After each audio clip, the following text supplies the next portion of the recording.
Hey, it's Two-Siders. Today I will give you the dinosaurs with the least amount of space required. These dinosaurs are so tiny and so space effective, they might as well be able to fit in the palm of your hand.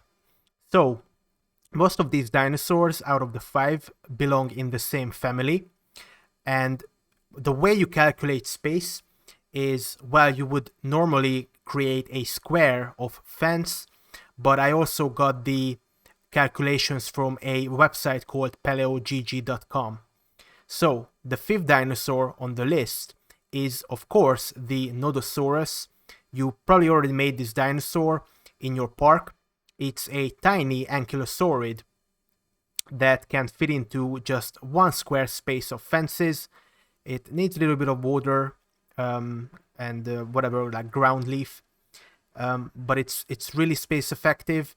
Unfortunately, the minimum population for the Nodosaurus is just simply 1. Right now on your screen on the top right, I have linked you another video that I made about dinosaur space. I recommend you watch that because it explains what area growth need means and how you can fit multiple dinosaurs into the same amount of space as only one dinosaur is required. If we had to quantify how much space the Nodosaurus requires, it's exactly 2,000 square meters according to paleogg.com. However, 2,000 square meters for that amount of like one square fence space seems like too much. Maybe it's 200 and they miscalculated. But anyways, we will use these measurements in the future. So Nodosaurus number 5 with 2,000 square meters. The second dinosaur is actually a tie with the Nodosaurus, which also has 2,000 square meters of space needed. It can also fit into a single square of fences, and that is... Trust me, I know my dinosaur names and I haven't forgotten it. Oh yeah, of course, it's the Polacanthus, another ankylosaurid, requiring a little bit of different vegetation from the Nodosaurus. Unfortunately, this dinosaur also has a minimum population of 1, so you can only realistically fit 1 into the same one square exhibit. Unfortunately, this dinosaur also has an 80% area need growth. So again, check out the other video if you want to know what that means, but you would never be able to fit, for instance, 2 Polacanthuses into the same one square of fences.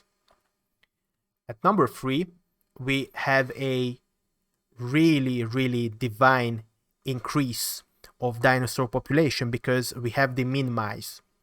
The Minmice not only have an only 1900, so 100 square meters less than the Nodosaurus and the Polacanthus area need, but because the minimum population of Minmi is 4, you can actually fit 4 Minmice. Difficult sentence to say.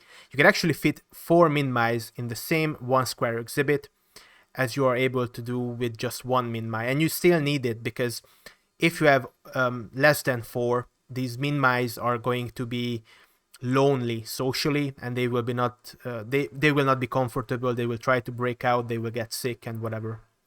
And this is probably the right time to mention, I haven't gotten viewing galleries, normal viewing galleries, because viewing galleries actually take away a little bit of space from the exhibit. So kind of as a joke, I use these viewing platforms. I really dislike these viewing platforms because of how far out you have to place these. For instance, this viewing platform on the left here is the one that looks over the Minmice, which is kind of funny. It's kind of like a joke that I built here. Not only do we save space with these viewing platforms, but also it's kind of funny how it's the tiniest park you've ever seen and you cannot get close to these animals. You have to watch them from afar. Of course, in real life, you would be able to watch the Minmice from just above here, but these guests are not programmed to do so, unfortunately.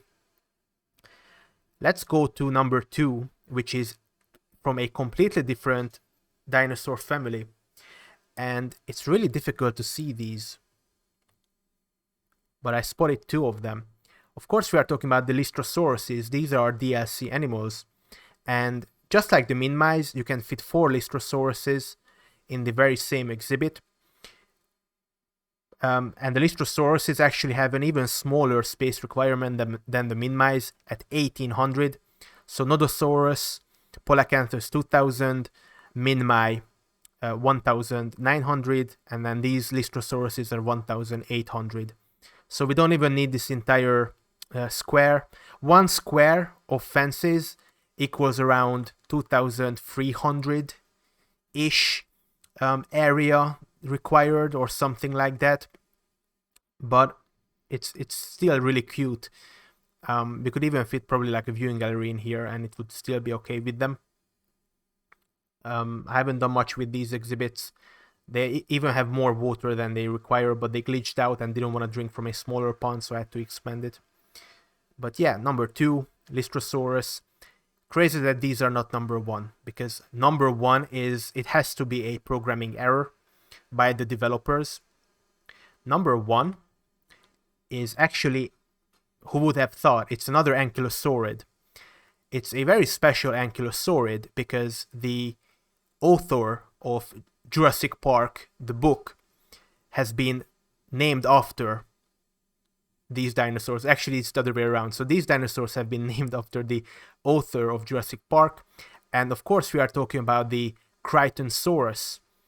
And it's really special because unlike the Nodosaurus and unlike the whatever the other one was, not the Sauropelta, but the fourth dinosaur, I always forget their names. Unlike them, the minimum population for the Crichtonsaurus is 3. So you can actually fit 3 of them in the same exhibit. But that's not all.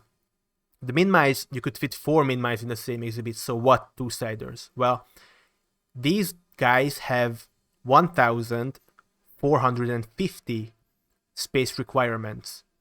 So these other guys, 2,000, 1,900, 1,800 for the extremely tiny Lystrosaurus, while the Crichtonsaurus 1,450, they could literally take this exhibit and chop off 1/4 of the exhibit and they would still be 100% comfortable, 3 of them in this extremely tiny space, making them the most space effective dinosaur in the entire game. Truly incredible dinosaurs. Kind of similar looking to the other ankylosaurs. But here we are. Thanks so much for watching. You can subscribe for more Jurassic World Evolution 2 content. I try to put out 1 video every day. Check out the other space video if you want, but I have other informative videos if you want to check it out. If you like the video, it helps push this to other Jurassic World Evolution 2 players who would like to know which dinosaurs are the most space effective, so please do that. And comment your favorite dinosaur from these 5 that we've seen in this video. My favorite one, I mean, the Crichtonsaurus is growing on me, but I really started liking the Minmice. So that's my pick for the favorite one. Thanks so much for watching. Bye-bye.